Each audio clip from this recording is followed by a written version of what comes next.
We haven't the proper facilities to take you all prisoner. Sorry. What? We'd like to, but we can't accept your surrender. Was there anything else?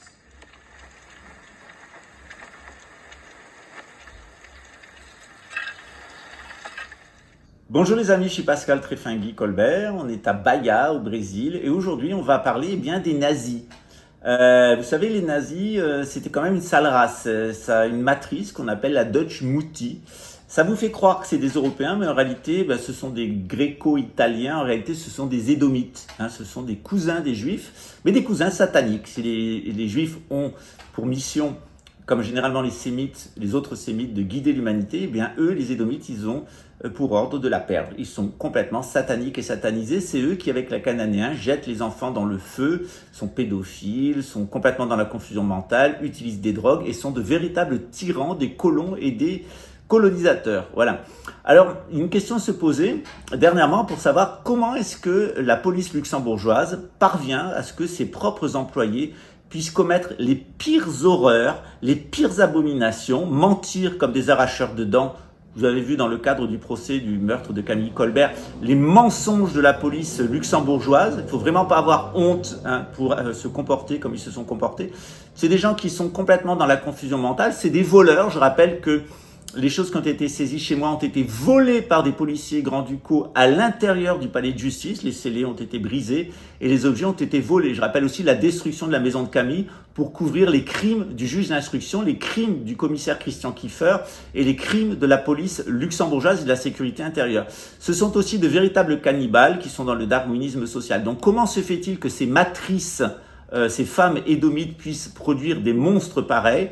Et comment se fait-il que malgré 2000 ans de christianisme, on ne soit pas arrivé à faire naître chez eux de l'empathie, de la compassion et une relation avec Dieu ? C'est dû à leur gène néandertalien et surtout avec des mécanismes de psychologie simple. Par exemple, à la police grand-ducale, pour justifier les écoutes téléphoniques et pour justifier les assassinats et pour justifier le trafic de drogue, la distribution d'argent, etc. à l'intérieur de la police grand-ducale, ils se sont inventés tout un tas de techniques psychologues. Parce que comme vous le savez, à la police grand-ducale luxembourgeoise, là, on a des groupes, des gens intelligents. Ils ont de la grande intelligence, là. Ils parlent mieux l'allemand que les Allemands. Ils parlent mieux le français que les Français, là. Et surtout, ils savent pas écrire, ils savent pas parler correctement le luxembourgeois. Là, voilà. C'est pour ça que pédophile, il avait écrit avec un F. Voilà. Alors, c'est comme ça, là. Voilà. Alors, bien entendu, les Luxembourgeois qui aiment Luxembourg et qui sont des bons chrétiens et qui sont de bons catholiques, c'est pas pour vous. Vous avez mon affection. Je parle toute la bande de dégénérés de Dutch Mutti que vous avez là.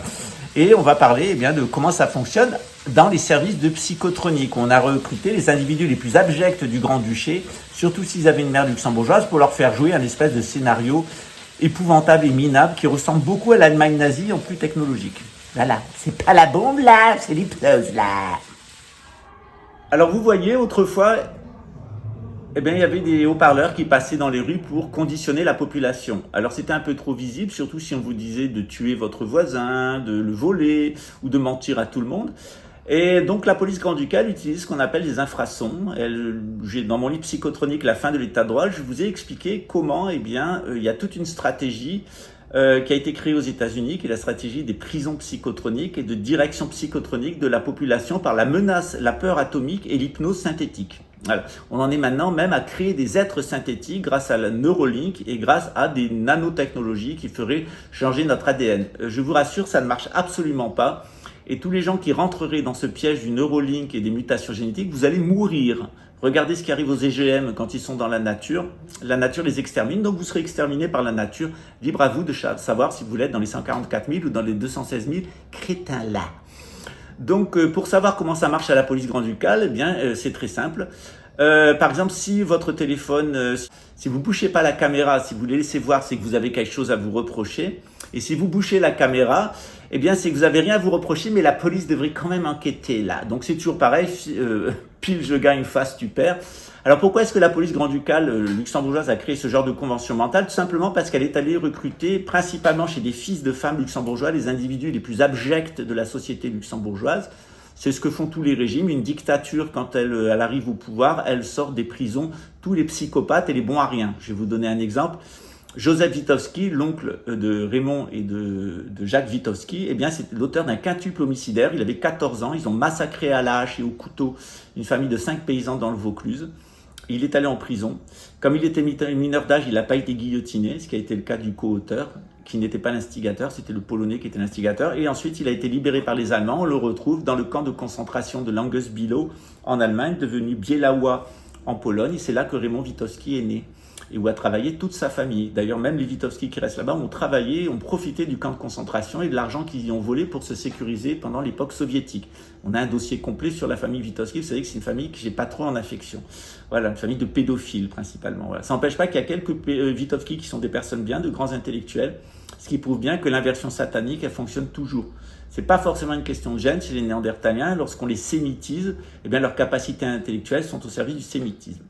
Ce qui se passe à Luxembourg, c'est que la police luxembourgeoise, pour pouvoir écouter en toute sécurité, pour pouvoir voler en toute sécurité, pour pouvoir assassiner en toute sécurité psychologique, eh bien, ils inventent des jeux psychologiques. Et ce jeu psychologique, c'est principalement celui qui est mis en œuvre, qui est mis en évidence dans l'expérience de Milgram et l'expérience de Stanford. La question était comment est-ce que les nazis ont pu commettre autant d'horreurs et comment la population allemande a pu l'assister. C'est une question qui se pose à Luxembourg.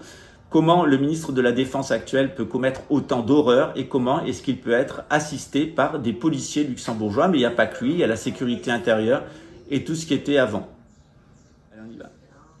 Voilà, alors comment ça se passe? Eh bien tout simplement, c'est mettre la responsabilité sur la personne qui est maltraitée. C'est-à-dire que le policier luxembourgeois, pour pouvoir vous maltraiter en tout bien-être psychologique, pour pouvoir provoquer votre ruine en tout bien-être psychologique et pour pouvoir vous assassiner, provoquer votre mort en tout bien-être psychologique, il va utiliser une méthode qui est extrêmement simple. C'est penser que ça vient de la victime elle-même. C'est-à-dire que si lui, il est devenu un menteur, ce policier, un voleur, ce policier, un assassin, ce policier, c'est que vous, qui êtes victime de lui, vous êtes d'accord pour ça. C'est ce qu'on appelle l'inversion accusatoire, mais c'est aussi l'inversion de la responsabilité. Donc ils ont créé tout un jeu de convention mentale à travers le téléphone portable et les écoutes, tout un jeu psychologique qui fait que le policier va continuer à mentir, notamment à toutes les institutions, il va continuer à voler, à vivre du trafic de drogue, à provoquer des ruines et des richesses indues, il va continuer à assassiner et provoquer la mort de personnes en se sentant bien, et il va principalement se justifier de deux choses. L'État, hier j'ai un policier luxembourgeois qui me disait « Moi je travaille pour l'État, j'avais besoin d'emploi ». Alors là, c'est pas ma question. On m'a donné l'ordre de te harceler, de mentir sur toi, de te voler tout et de t'exterminer. Alors je le fais là, parce que c'est l'État. Et une fois qu'on les coince, en leur disant, ton État, c'est comme ça qu'a été créée l'Allemagne nazie. Et c'est comme ça qu'il y a eu des nazis, parce que des putains comme ta mère, il y a eu des putains boches comme ça qui ont été des matrices à nazis. On les mettait dans les Lebensborn. Souvent, c'était même des juives apostates, blondes aux yeux bleus. Il y avait toute une théorie génétique de buveurs de lait, etc.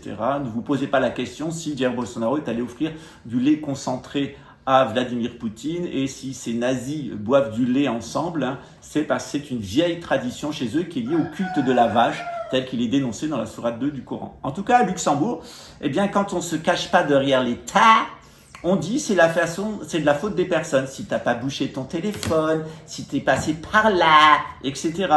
Donc par exemple, vous êtes sur un cheminement qui est très périlleux. Ils vont vous mettre dans la confusion mentale au maximum pour que vous vous tuiez, pour que vous-même vous ayez un accident et que vous perdiez la vie. Mais à partir du moment où il est arrivé à vous mettre dans la confusion mentale, suffisamment pour pouvoir vous tuer, c'est que vous étiez d'accord pour ça. Ça lui permet de se déresponsabiliser complètement et de dire, en fait, c'est toi qui avais envie de mourir. Moi, j'ai fait que exaucer ton vœu là. Voilà. Alors, évidemment, pour créer un quatrième Reich, il fallait aller chercher un peuple qui n'était pas de matrice édomite, qui n'était pas impliqué ni dans l'Allemagne nazie, ni dans l'URSS. Alors, le centre de l'Europe avait été impliqué dans l'Allemagne nazie. Il n'y a pas beaucoup d'Allemands qui veulent retourner aux nazis. En Russie, il n'y a pas beaucoup de gens qui veulent retourner à l'Union soviétique. Par contre, en Europe occidentale, principalement à Luxembourg, en allant vers l'ouest, il y a des gens qui n'ont pas encore connu un Reich, un quatrième Reich. Et ce qui est en train de se créer à partir de Luxembourg, de l'Union européenne, de l'OTAN, de l'ONU, c'est ce quatrième Reich où les pires des assassins se donnent bonne conscience en rejetant la culpabilité sur vous. C'est pas mal, non? Ça leur permet d'être confortables. Je vais vous donner un autre exemple. Lorsque les SS devaient tirer sur les femmes et les enfants juifs dans le camp de concentration où travaillait la famille Witowski, les officiers allemands, les tireurs allemands qui tuaient ces femmes et ces enfants juifs qui descendaient des wagons au hasard pour les terroriser, après ils les gazaient, ou ils les violaient, ou ils récupéraient les enfants pour en faire des prostituées masculins ou féminins. Ces nazis expliquaient que ils auraient pu tuer directement les enfants, mais quand même ça leur semblait un peu immoral. Donc ils préféraient tuer les mères parce que c'était des juives et qu'il fallait tuer la matrice juive, et qu'ensuite l'enfant ne pouvait pas rester tout seul, donc ça ne les embêtait pas de tirer par l'enfant, c'était par compassion. C'est-à-dire pour l'État, ils tuaient la mère et par compassion, ils tuaient l'enfant. C'est exactement ce qui est en train de se passer encore aujourd'hui à l'intérieur de la police luxembourgeoise. Et vous, qu'est-ce que vous en pensez? Est-ce que vous pensez qu'il est grand temps de faire rendre gorge à la police et à l'armée luxembourgeoise pour les crimes qui sont commis journellement à Luxembourg, en particulier le crime de Camille Colbert? Mais ce n'est pas le seul. Alors, si vous voulez savoir ce qui se passe à Luxembourg, je vous invite à lire mon livre Psychotronique, la fin de l'état de droit, mais il y a d'autres livres comme Torture psychotronique au goulag de Strassi. Vous allez voir comment le système des prisons américaines, qui est illégal en Europe, puisqu'en réalité, il s'agit de torture, il s'agit d'empoisonnement par des ondes électromagnétiques, et même empoisonnement par du graphène, puisque la nourriture et les prisonniers sont drogués à Strassi avec du graphène. Je passe sur les injections. Donc vous allez voir que dans ce contexte des prisons américaines telles qu'elles ont été conçues aux États-Unis, tout comme à Luxembourg, il y a eu une certaine pratique luxembourgeoise. Voilà. Vous savez que tout ce qui a été conçu aux États-Unis dans le cadre du business plot, c'était un coup d'État fasciste qui devait être monté au service de l'amiral Butler, au service de Dupont de Nemours, Rothschild, Rockefeller, etc. Ils sont pas arrivés à faire ce coup d'État aux États-Unis, mais ils l'ont fait en Allemagne, et c'est eux, IBM par exemple, avec les fiches, etc. Dupont des camps de concentration nazis, Dupont de Nemours, etc. IG Farben, tout ça, c'est lié à ces grands financiers et ces nazis américains. Donc, ils sont pas arrivés à faire ça en Allemagne puisque finalement ça s'est écroulé. Il y a eu une réaction mondiale contre l'Allemagne à cause des abominations de l'Allemagne. Ça n'a pas fonctionné le coup d'État aux États-Unis, mais maintenant ils essayent à partir des États-Unis de faire ce coup d'État et de construire un quatrième Reich à partir de l'Europe. Ça n'a aucune chance d'aboutir aux États-Unis. Le système des prisons américaines, il n'a pas fonctionné comme ils l'entendaient. Ça a surtout mis des Noirs en prison et des suprémacistes blancs. Et puis ça a ensuite servi à criminaliser les musulmans pour empêcher le développement de l'islam. Ça n'a rien empêché. La drogue est en train de se légaliser partout aux États-Unis. Les peuples n'ont jamais autant revendiqué de droits sociaux qu'aux États-Unis, et le suprémacisme blanc a été complètement démasqué aux États-Unis comme étant un délire fantasmatique de nazis. Voilà, il y a même le woke maintenant et Black Lives Matter. Donc vous voyez bien que c'est fini pour les petits blancs, sauf que ce groupe de petits blancs édomites, il est toujours à Luxembourg, il est dans de la résistance. Alors ce qui est intéressant, c'est que d'un côté, ils alimentent complètement le gouvernement mondial, c'est-à-dire ils sont les larbins de Klaus Schwab et de Yuval Harari, prêts à s'implanter, injecter sous intelligence artificielle, etc., pour avoir de l'intelligence, Et de l'autre côté, ils sont tous conspirationnistes. C'est parce que si vous saviez le nombre de personnes à la police et à l'armée luxembourgeoise qui attendent qu'une chose, c'est que la Russie rentre pour faire une république, luxembourgeoise de la Fédération de Russie, jusqu'au ministre de la Défense actuel, qui en réalité est un ancien agent du KGB, enfin plutôt du FSB. Donc on est vraiment au niveau des chiottes à Luxembourg, comme d'habitude. Dès qu'on tire la chasse d'eau, ça va au Pfaffenthal, vous ne demandez pas d'où il vient. Voilà. Donc, si vous voulez comprendre tous ces mécanismes, je vous invite à lire mes livres d'abord, et ensuite à voir les vidéos qu'il y a sur cette chaîne, puis vous intéresser à l'expérience du 1000 grammes, à l'expérience de Stanford, mais aussi au film de Costa Gavras qui s'appelle I comme Icare avec Yves Montand. Et vous allez voir comment on construit une dictature nazie, et c'est une véritable dictature de nazis qui a été construite à Luxembourg depuis les attentats des Baumler.